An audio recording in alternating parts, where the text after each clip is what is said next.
महत्वाची बातमी आहे। मुंबईत आज भाजप कोर कमिटीची बैठक होतीये। महायुतीतल्या जागा वाटपापूर्वी ही बैठक महत्वाची मानली जाते। मुंबई महापालिकेच्या जागा वाटपावर या बैठकी अंतर्गत विचारमंथन होण्याची शक्यता देखील वर्तवली गेली आहे।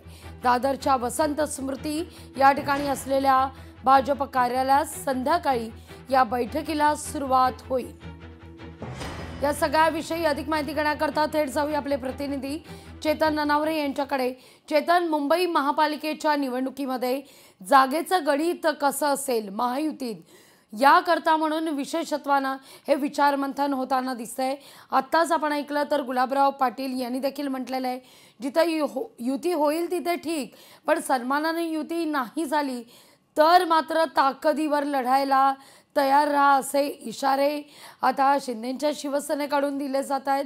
त्यामुळे भाजपचे हे विचारमंथन किंवा भाजपचं हे चिंतन म्हणूया सर्वार्थानं महत्त्वाचं आहे।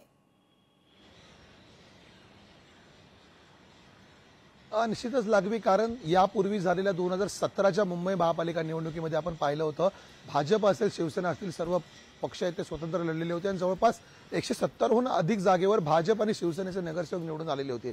त्यामुळे या जागांच्या पुढे आता ज्या उरलेल्या जागा आहेत त्याच्यामध्येच कुठेतरी जागा वाटपाचा फॉर्म्युला ठरवायचा की ठाकरेंकडे राहिलेले नगरसेवक सोडून ज्यांनी ठाकरेंची साथ सोडली जे एकनाथ शिंदेसोबत आलेत तितक्या जागा वगळून इतर जागांवर चर्चा करायची हा मुद्दा अद्यापही महायुतीमध्ये प्रलंबित आहे। दुसरी महत्त्वाची गोष्ट, आज संध्याकाळी 6 वाजता या संदर्भातील जी भाजपची कोर कमिटीची बैठक आहे ती पार पडेल। त्यामध्ये वेगवेगळ्या जागांचा आढावा घेतला जाईल। कुठल्या कुठल्या ठिकाणी भाजपकडे सक्षम उमेदवार आहेत, किती जागी भाजप व्यतिरिक्त इतर पक्षातून आलेल्या नगरसेवकांची संख्या आहे, या जागा वगळता उरलेल्या जागांवरचं आरक्षण पाहून आता हा जागा वाटपाचा फॉर्म्युला ठरू शकतो। आजच्या बैठकीकडे विशेष लक्ष असेल, कारण आजच्या बैठकीमध्ये मुंबईचे आजी आणि माजी दोन्ही भाजपचे अध्यक्ष आहेत म्हणजे आशिष शेलार आणि अमित साटम यांच्यासोबत मंत्री मंगल प्रभात लोढा, भाजपचे 2 प्रमुख आमदार जे आहेत एक म्हणजे प्रवीण दरेकर आणि अतुल भातखळकर यांच्यासहित ही संपूर्ण कोर कमिटीची बैठक होईल आणि निवडून येणाऱ्या जागांच्या नुसारच आता हा फॉर्म्युला ठरवला जाईल। एकंदरीत महायुतीने मुंबईमध्ये 150+ नारा दिलेला आहे।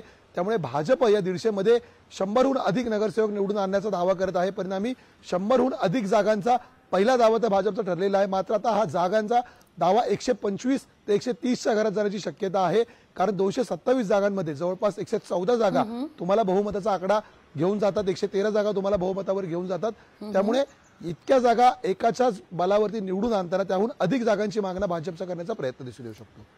निश्चित त्यामुळे बिहार मधलं गणित जे आहे एकूणच सगळ्या जागा वाटपाचं समजूया किंवा मग एकूणच सगळं जे सूत जुळवून आणलेलं होतं भाजपनं बिहारमध्ये, त्याच अनुषंगानं मुंबईतही प्लॅनिंग होण्याची शक्यता नाकारता येत नाहीये चेतन, कारण बिहारमध्ये जे इतके वर्षात झालं नाही ते भाजपनं करून दाखवलं आणि त्याच धर्तीवर BMC काबीज करण्याच्या दृष्टीनं भाजप मोर्चे बांधणी करताना दिसतेय।